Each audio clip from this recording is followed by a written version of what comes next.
అందరికీ happy Sunday. ఈ Sunday మా ఇంట్లో ఏంటి స్పెషల్ అనుకుంటున్నారా? పూరి, చపాతి, మిర్చి బజ్జీ, బోండా బజ్జీ, చికెన్ కలర్ఫుల్గా భలే ఉంది కదా. ఊరిలో చేస్తున్నాయి కదా మీకు కూడా. బగారా రైస్. నాకైతే అన్నిటిలోకి వెళ్ళా బజ్జీలు అంటే చాలా ఇష్టం. అందులోకి వెళ్ళాయి బోండా బజ్జీ అంటే మరీ ఇష్టం. ఇప్పుడు నా ప్లేట్లో ఎలా సర్వ్ చేసుకుంటున్నానో చూసేయండి. భలే చేస్తున్నాను కదా. బాగుందా డెకరేషన్? చేయండి, ఇంకా అందరం కలిసి తినేద్దాం.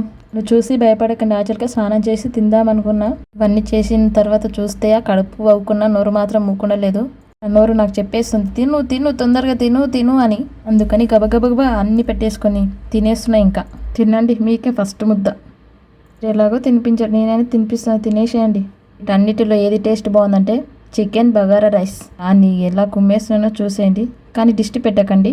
ఫస్ట్ మా అమ్మకి థ్యాంక్స్ చెప్పాలి. ఇన్ని ఐటమ్స్ చేసి మళ్ళీ ఓపికతో పనికి వెళ్ళిపోయింది. నన్ను తిట్టుకోకండి, ఏంటి తిననీకనే కూర్చున్నావా అని. నేను కూడా హెల్ప్ చేశానండోయ్. తింటుంటే అనిపించలేక తిన్నాక మాత్రం పొట్ట మస్తు టైట్ అయిపోయిందండి.